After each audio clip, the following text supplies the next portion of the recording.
আসসালামু আলাইকুম ওয়া রাহমাতুল্লাহ।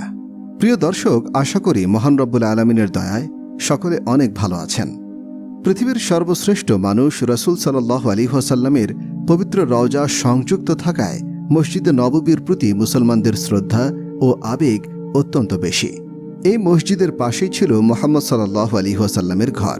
তিনি নিজে ব্যক্তিগতভাবে মসজিদটির নির্মাণ কাজে অংশ নিয়েছিলেন। শুধু তাই নয়, মসজিদে নববীকে ঘিরেই ইসলামী রাষ্ট্র ব্যবস্থার দ্বার উন্মোচিত হয়েছিল। ৬২২ সালে মক্কা থেকে ৮ দিনের দীর্ঘ যাত্রার পর মদিনার উপকণ্ঠে কুবা নামক স্থানে এসে অবতরণ করলেন হযরত মুহাম্মদ সাল্লাল্লাহু আলাইহি ওয়াসাল্লাম। কয়েকদিন পরেই শুরু হয় মসজিদের নির্মাণ কাজ। ৬২৩ সালের মাঝামাঝি পর্যন্ত প্রায় ৭ মাস সময় লাগে কাজ শেষ হতে। মদিনায় প্রবেশের পর রাসূল সাল্লাল্লাহু আলাইহি ওয়াসাল্লামের উট যে জায়গাটিতে বসে পড়েছিল সেখানেই তৈরি করা হয় ঐতিহাসিক মসজিদে নববী। মদিনার ২ এতিম বালক সাহল ও সোহাইলের কাছ থেকে ১০ দিনারের বিনিময়ে জায়গাটি কিনে নেওয়া হয়।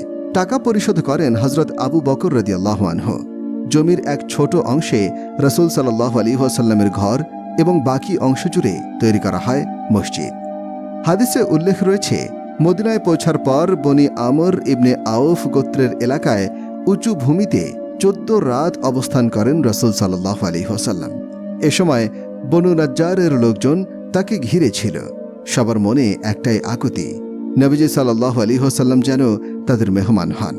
আল্লাহর কুদরতি ফয়সালাকারী উট আবু আয়ুব আনসারীর বাড়িতে এলো। সেখানে নবীজি সাল্লাল্লাহু আলাইহি ওয়াসাল্লাম অবস্থান করলেন। আনাস রাদিয়াল্লাহু আনহু বলেছেন, যেখানে নবীজি সাল্লাল্লাহু আলাইহি ওয়াসাল্লামের উট থেমেছিল তার সীমানায় ছিল একটি বাগান। বাগানটিতে ছিল খেজুর গাছ, কিছু কবর আর ঘর বাড়ির ধ্বংসস্তূপ।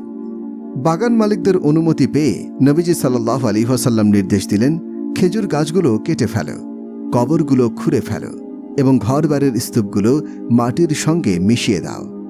জায়গাটি পরিষ্কার করে শুরু হয় মসজিদের নির্মাণ কাজ। হিজরতের পর মদিনায় বিদ্যুৎ গতিতে ইসলামের প্রসার ঘটতে লাগল। মসজিদে নববীতে জায়গা দ্রুতই সংকীর্ণ হয়ে আসতে লাগল মুসল্লিদের ভিড়ে। অতঃপর ৭ম হিজরিতে খায়বারের যুদ্ধের পর রাসূলুল্লাহ সাল্লাল্লাহু আলাইহি ওয়াসাল্লাম মসজিদটিকে প্রস্থে ৪০ হাত এবং দৈর্ঘ্যে ৩০ হাত সম্প্রসারণ করলেন।